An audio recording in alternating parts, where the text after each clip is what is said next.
Sinabi ng ayoko ng gulo eh. Boss! Huwag niyo po ko patayin! Maawa ka, boss! Maawa po kayo sa amin! Ito po, cellphone! Yan lang po ang ginagawa namin! Huwag niyo lang po kami patayin, boss! Ayoko na makita pag bumuka nyo rito ah. Opo, boss! Tara,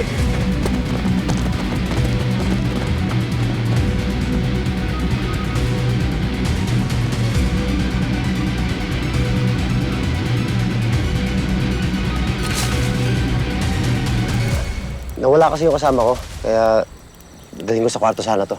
Ibalik ko sa kanya. Akala ko iniwan mo na ako eh. Ang tagal kasi nung kausap mo sa phone, naglakad-lakad na ako, and I think, you know what, I'm getting drunk. Nilalasing mo ba ako? Joke lang, just kidding. Excuse me ako kasi yata yung talagang nalasing eh. Tutulog na ako. Good night.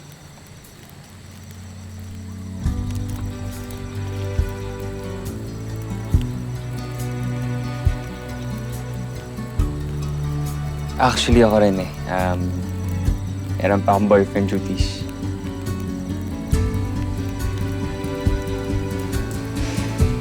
Nilinis pa ako ng mga gamit.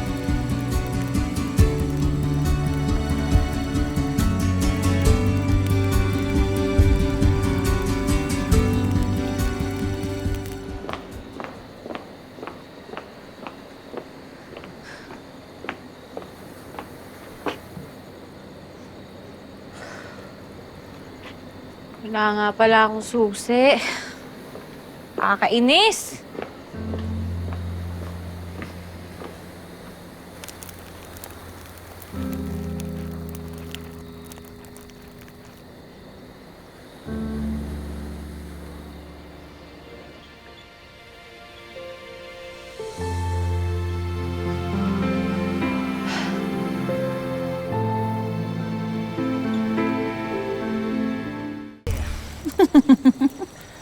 Kanina lang ang lungkot-lungkot mo kapag ikukwento ka sa ex mo. Pero ngayon, hindi na maalis yung ngiti sa mukha mo. I'm just happy na na-enjoy ko yung date natin under the stars. Teka, baka naman bored ka na sa akin, ha? Hindi.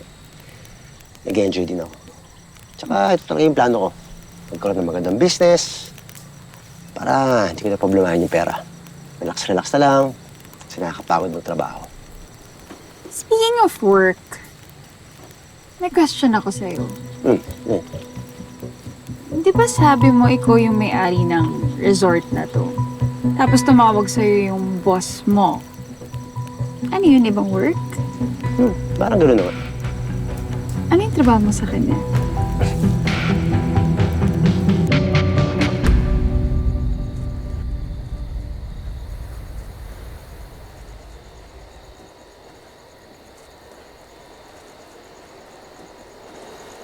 Anong ginagawa mo rito?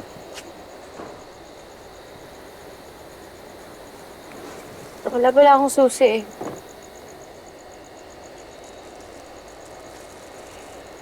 Susi.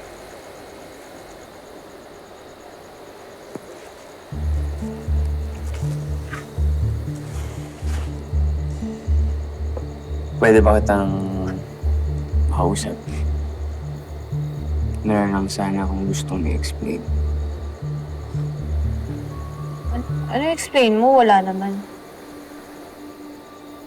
Isa wag mo akong paasahin. Nakakainis eh. Paasahin?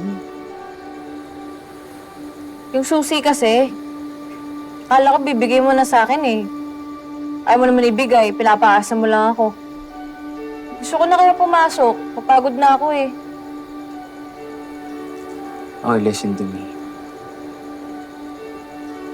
Hindi ko naman kasi alam na gagawin ni Zoe yun. I'm sorry. Huwag ka nang sorry. Hindi mo naman kailangan mag-sorry. Kung magkakabalikan kayo, di go. Diba? Kung doon ka masaya. Pero wala naman kasi sa plano ko yun. Pero pwede pa rin mangyari yun. Diba? Bakit parang masama yung loob mo? Siguro kasi na-expect ko lang na magiging honest ka na eh. Naaaminin mo na may feelings ka pa rin para sa kanya. Eh kanina, nagde-deny-deny ka pa eh. Sabi mo, wala na. Tapos, Eh naman kasing totoo. Iba na yung gusto ko.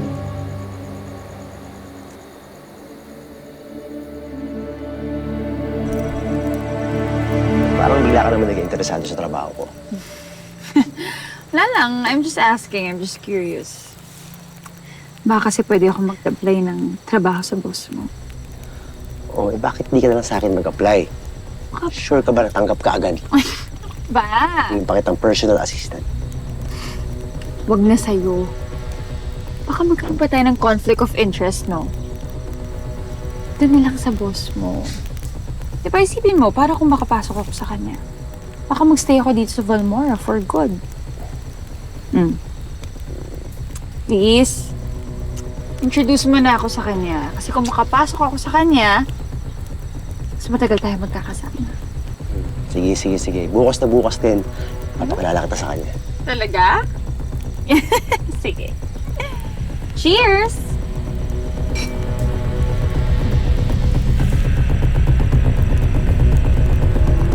There you are.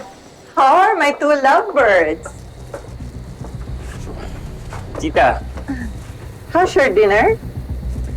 really good. Unique in a good way. Sobrang nag-enjoy po tong boyfriend ko si Andrew. Pati nga po yung kabilang tent eh, sobrang na-enjoy niya.